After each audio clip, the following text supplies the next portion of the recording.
Magandang araw mga kapatid. Dahil po tayo po ay magsisimula na sa ating pong mga devotion o sa mga GC po natin, magre-review po tayo ng paano nga ba tayo gumagawa ng devotion para makapag-encourage tayo sa ating mga kapatiran. So magbibigay po ako ng mga instructions paano nga ba ito ginagawa. Ito po ay isasend ko sa inyo by video at isasend ko din po ito by text para meron po kayong guide. Now, so paano ba tayo magsisimula? So una muna, kailangan po natin ng tinatawag ng pananalangin sa Panginoon. Atin pong hilingin ang Panginoon na pagkalooban tayo ng pangunawa sa ibabahaging devotion para sa personal, tayo para sa atin sa mga kapatiran. Ikalawa, kailangan po natin itong basahin ng ilang beses ang talata hanggang sa maunawaan natin yun nilalaman. Kung kailanganin po natin ng ilang beses natin na paulit-ulit na basahin para maunawaan natin. So, bago tayo maghanda. Ikatlo, sagutin ang mga tanong na ito. So, meron tayong mga guidelines, mga question guides. Ang unang question guide natin is, ano ba yung pangyayari o ideya na tinutukoy ng talata? Pag meron na po tayong passage, meron tayong assigned na passage, tatanungin natin, ano ba yung tinutukoy na ideya o idea doon sa talata? So, pag nagbabasa tayo. Ikalawa, sino-sino ang mga karakter na tinutukoy ng talata? So, kung binanggit doon si Pedro, ano po natin, si Jesus, lalagay po natin yon, no? Pag-iisipan natin yung mga karakter na yon. Ikatlo, ano yung mga matututunan natin sa mga karakter na ito? Doon sa kwento, meron po yung mga pangyayari dyan at merong mga attitude o reaction o mga movement na makikita ho natin doon. I-observe po natin yon, ano yung sinasabi nung passage. Then, ikaapat, ano-ano din ang matututunan natin sa sinasabi ng talata? Kung meron bang kasalanan na dapat iwasan o magandang asal naman na dapat isagawa at o halimbawa na dapat tularan. So yun yung mga observation. Pwede po nating isulat yon. Then ikalima, ano sa tingin mo ang sinasabi ng Panginoon sa iyo ayon sa iyong napag-aralan? So doon sa nabasa mo, sa nakita mong observation mo, ano yung sinasabi ng Panginoon sa iyo? Halimbawa, pag meron ka na, nagbabasa ka pa lang, meron ng insight ka agad, sulat mo na kaagad yon. Then, ika-anim is ang mga aplikasyon na maaari nating tugon sa napag-aralan natin patungkol sa talata. So, ilalagay natin yung mga possible application. So, mag-ano po tayo ng example. Halimbawa po sa Matthew chapter 8 verses 1 up to 4 para maigsi lang doon. Ito po yung summary niya. Ito po ay patungkol sa isang lalaki na mayroong ketong at siya ay nanikluhod, nagpakababa sa harapan ng Panginoong Hesus. At kanyang hiniling kay Jesus, sabi niya, Lord, if you are willing, you can make me clean. Ang ginawa ni Jesus ayon sa verse 3, Jesus reached out his hand and touched the man. Kinuha niya po yung kanyang inabot ang lalaki. Sabi niya, reach out his hand at hinipo niya yung lalaki. Sabi niya, I am willing, be clean. Then gumaling po yung lalaking may ketong.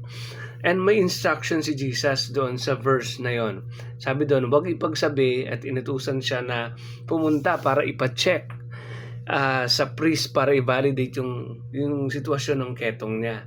At inutusan din siyang mag-offer ng gift sa Diyos bilang testimony o pagpapatunay na siya ay gumaling na. Now, so yun parang summary ng kwento. Now, ano ang mensahe nito para sa akin sa tagpong ito? Ano ba yung mensahe na yon na tinuturo? Ano ba yung mga possible message, possible lesson? Una, kapag may suliranin tayo, lumapit tayo kay Jesus o lumapit tayo sa Diyos. Ikalawa, kapag lumapit tayo kay Jesus, huwag kakalimutan na magpakababa sa harapan ng Panginoon. Halaga yung humility kasi yung ginawa nung lalaki may ketong. Then, Ikatlo, kapag lumalapit sa Panginoon, dapat may pananampalataya sa Panginoong Hesus at sa kaniyang magagawa. Sabi ng Bible din, kung naalala niyo po, no, without faith, it is impossible to please God. So, kapag nananalangin tayo, kapag lumalapit tayo, dapat meron tayong faith sa Panginoon. Hindi yun, tutugunin kaya ito ng Panginoon, no? So, huwag ka na mag-alinlangan. Ikaw ay manampalataya sa magagawa niya. So, kaya ngayon po yung naglakas ng loob yung lalaki sa ni Lord, if you are willing, you can make me clean. So, ito po ay request, if you are willing. Hindi po siya nagde-demand. So, yun yung mga possible na lesson. Then, kung ang sitwasyon mo ay bunga ng iyong kasalanan, kasi usually po, ang ketong ay nahahawa yan nakakahawa yan. So, probably yung guy na ito is namuhay sa kasalanan. So, ang lesson is talikuran ito, pagsisihan, at maglingkod sa Diyos. Kasi pinapabalik siya sa templo So, yun po yun, yung mga possible na mga application na pwede ho nating magawa. Yan yung example ng Matthew chapter 8 verses 1 to 4. Isa pa pong halimbawa. Ito naman ay mula sa epistle o sulat ng mga disciple ni Jesus. Katulad nila Apostle Paul, nila Peter, nila John, yan yung mga sulat po ng mga disciples po ng Panginoon. Sa Philippians chapter 4 verses 4 to 7 ito nakalagay. Rejoice in the Lord always. I will say it again, rejoice. Let your gentleness be evident to all. The Lord is near. Do not be anxious about anything, but in every situation, by prayer and petition, with thanksgiving, present your request to God. And the peace of God, which transcends all understanding, will guard your hearts and your minds in Christ Jesus. Yun yun, Philippians chapter 4, verses 4 to 7. So, sa devotion, ito po ang pwede nating sulat. Ito po ay sulat ni Apostol Pablo sa mga taga-Pilipos at meron tayong makikita mga instruction kasi meron siyang instruction mula kay Pablo. So, doon sa binasa natin, makita natin instruction. Ano bang instruction na yon? Sabi niya, rejoice in the Lord. At inulit niya po ito. So, instruction po yun, no? Ikalawa, let your gentleness be evident to all because the Lord is near. Ikatlo, do not be anxious about anything. Ikaapat, pray in every situation with thanksgiving.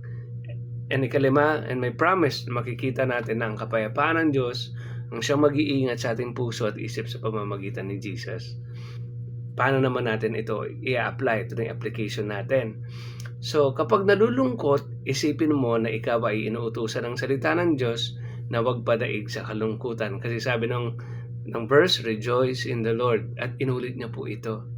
So, normal naman po yung nakakaranas tayo ng kalungkutan, pero huwag tayong padaig sa kalungkutan. Ikalawa, huwag maging salbahe dahil malapit nang dumating ang Panginoon. So, sabi ng let your gentleness be evident to all. Ikatlo, kapag ikaw ay may alalahanin, itulog mo ito sa Diyos na may pasasalamat. So, do not be anxious about anything. Sabi doon, pray in every situation with thanksgiving. So, by prayer and petition with thanksgiving, sabi doon, present your request to God. And ikaapat, panghawakan ang pangako ng salita ng Diyos na meron tayong kapayapaan ng puso at isip dahil ang Panginoong Hesus ang siyang magkakaloob nito sa atin. So, yan po yung mga sample. Actually, pagka pinag-aralan nyo pa ho yung salita ng Panginoon, mas marami pa kayong insight, marami pang ibibigay ang Panginoon na mensahe sa inyo. Ang mahalaga lang po is binasa, pinag-aralan, isinapuso at isinagawa. So, I hope nakatulong po itong video na ito para sa ating pang devotion. So, dire-diretso na tayo mga kapatid, no? Naway patuloy po tayong pagpalain ng Panginoon sa ating pag-aaral at paglago sa ating pananampalataya. God bless po mga kapatid.